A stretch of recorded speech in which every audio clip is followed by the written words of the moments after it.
मैं यूपी से अंकिता शुक्ला बोल रही हूँ। मेरी एज 27 साल की होगी और सितंबर महीने में 7 सितंबर को मेरे हस्बैंड की डेथ हो गई। वो इन्वर्टर से करंट लगने की वजह से वो नहीं रहे। इस वजह से मुझे इतना दुःख हुआ कि मैं इतना टूट गई थी। मेरी 2 बेटियाँ हैं, एक 3 साल की है, एक उस वक़्त जिस वक़्त उनकी डेथ हुई 7 महीने की थी। और ऐसे 3 महीने में इतना परेशान थी, इतना रोती थी। मैं पूजा-पाठ बहुत ज़्यादा करती थी, भगवान की आस्थाओं से जुड़ी रहती थी। तो मैं इन सब चीज़ों से कुछ दिन बीतने के बाद मैं फिर अपना पूजा-पाठ करने लगी। फिर सोची कि मैं रामायण पढूँ, ये सब पढूँ तो मेरा मन बँटा रहेगा, नहीं तो मैं रोती ही रहूँगी।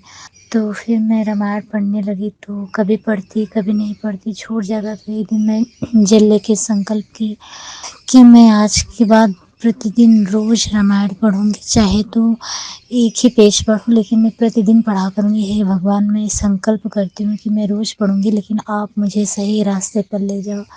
मुझसे अब कुछ गलत ना हो, मेरे जीवन में कुछ नहीं बचा, मेरा सब कुछ मिट गया। मेरा कौन सहारा बनेगा, मेरा कोई नहीं रह गया। मेरी 2-2 बेटियाँ हैं, सास-ससुर, मैं इनके साथ कैसे अपना जीवन पार करूँ? मैं बहुत ज़्यादा टूट गई थी। लेकिन जैसे मैं संकल्प की रामायण पढ़ने के लिए मुझे 1 महीने के अंदर ही ऐसा अनुभव होने लगा जैसे मेरे साथ कोई है।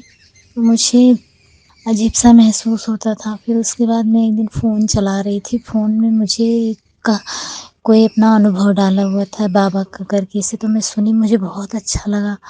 तो मैं उसी पे सर्च की ये बाबा कौन है? तो मतलब ये कौन है बाबा करके? तो उसमें कुछ ऐसा नाम था, मैं वो डाली तो ये ब्रह्म कुमारी का पूरा ये सब आ गया। तो मैं उसे सुनने लगी तो मुझे तो बहुत अजीब-सा फ़ीलिंग होने लगा कि आखिर हम जिनकी पूजा कर रहे थे, अगर वो भगवान नहीं है तो फिर कौन भगवान है? अगर ये इन सब चीज़ों में मुझे उलझते मैं और ज़्यादा टेंशन में हो गई, मुझे और तकलीफ़ें बढ़ने लगी मेरी। फिर उसमें से मैंने नंबर निकाला, वही व्हाट्सएप ग्रुप में से जो वीडियो देख रही थी, तो नंबर निकाली तो मैं बोली ऐसे-ऐसे है, मुझे बहुत प्रॉब्लम हो रही है, कृपया मेरे प्रॉब्लम को कम कीजिए। तो वहाँ से मैसेज आया, मुझे व्हाट्सएप ग्रुप में ऐड कर लिया, मैसेज आया कि आप ब्रह्म कुमारी नज़दीकी सेंटर हो तो वहाँ जाइए, 7 दिन का कोर्स करिए। तो मैं बोली मुझे ऐसी कोई सुविधा नहीं है कि मैं जा सकूँ यहाँ पे, मैं बहुत पर्दे में रहती हूँ, बाहर निकलने की इजाज़त नहीं है। तो उन्होंने कहा तो फिर ठीक है, आप ऑनलाइन कोर्स कर लीजिए। तो उन्होंने मुझे ग्रुप में ऐड किया, मुझे समझ नहीं आया, मुझे समझ ही नहीं आ रहा था मैं उसमें क्या सीखूँ, क्या ना सीखूँ। लेकिन मैं मुरली सुनती रहती थी, 1 महीने पहले से ही सुन रही थी। तो ऐसे-ऐसे करके समय बीत रहा था, मैं उलझन में पड़ी हुई थी। अजीब-सा चिड़चिड़ापन होने लगा, मतलब कि भगवान ये नहीं तो कौन है? फिर ऐसे-ऐसे करके विचार आने लगे। तो फिर मैं सोनम गुप्ता करके एक सिस्टर हैं, उनके पास वही ग्रुप में से नंबर निकाल के कॉल की, वही एडमिन थी व्हाट्सएप की। तो उनसे बात नहीं हो पाई, तो कुछ दिन के बाद उन्होंने प्रीति मिश्रा नाम की दीदी को जोड़ा उसमें। तो मुझे लगा शायद ये जोड़ी होंगी कि वो फ्री नहीं रहती, मैं उनसे बात कर लूँ। तो फिर मैंने उनका नंबर लिया, निकाला, कॉल किया, जब उनसे बात हुई तो उन्होंने मुझे समझाया, मुझे बहुत बहुत अच्छी फीलिंग आई, जिससे मुझे उलझन में शांति थोड़ा मिली। तो फिर उन्होंने मुझे सामान वगैरह लिखने को बताया और सुदर्शन चक्र चलाने को कहा, 7 दिन का कोर्स ऑनलाइन भेजा करने के लिए। और फिर उसके बाद मेरे मन में तो ये शांति नहीं आई कि मैं ये भगवान नहीं तो फिर मैं अगर इन्हें छोड़ के कैसे, मतलब ये चीज़ें मुझे बहुत परेशान करती थी तब भी। मैं प्रीति दीदी से बात किया करती थी बराबर, कभी-कभी जब ज़्यादा उलझन में पड़ती थी तो। फिर उसके बाद एक दिन रामायण जब लास्ट होने लगा तो मैं उसमें मुझे एक शब्द मिला कि भगवान राम, उत्तरकांड के लास्ट दोहे में है कि भगवान राम कह रहे हैं कि अगर मुझे जानना चाहते हो तो पहले शिव जी को जानो।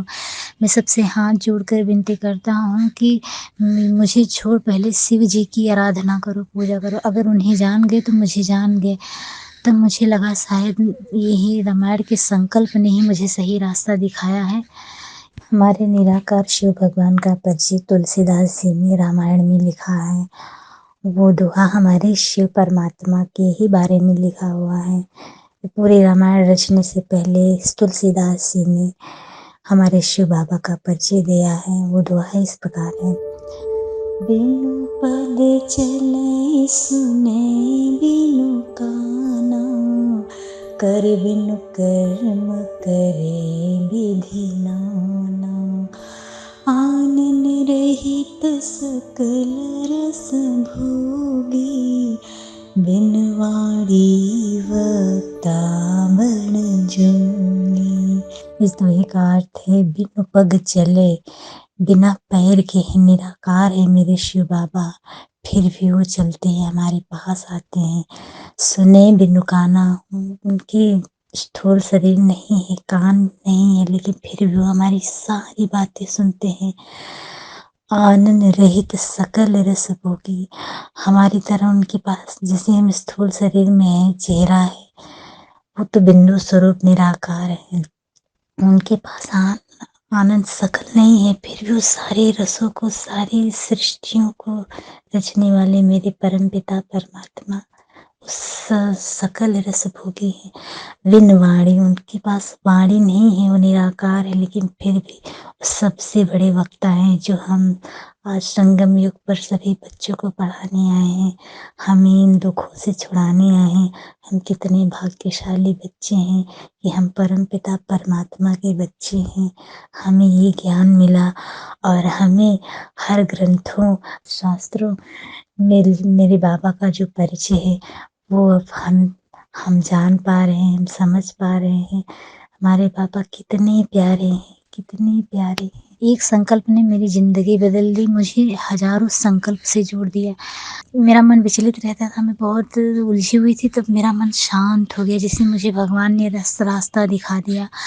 फिर उसके बाद दीदी से बात हुआ करती थी, अब तो मैं इतनी खुश हूँ, इतनी खुश हूँ, मुझे लगता ही नहीं मेरे जीवन में दुःख आया है। अब मैं बच्चों के साथ, अपने परिवार के साथ, पति नहीं है, फिर भी मुझे उनकी कमी महसूस नहीं होती। मैं उनके लिए भी प्रार्थना करती हूँ, वो जहाँ हों खुश हों।